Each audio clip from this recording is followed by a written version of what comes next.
No. Saan siya ba to? Ay, di na lang. Mali siya naburot ko. Bago na yung style ng ano ah. Lisensya. Boss, ito mo, iba lisensya niya. Pagdating ng lisensya ko ah.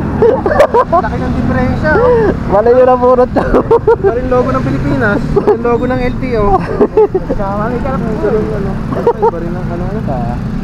Laki ng diferensya ng lisensya ko. Wala ako naburot. Expired pa to. Next year.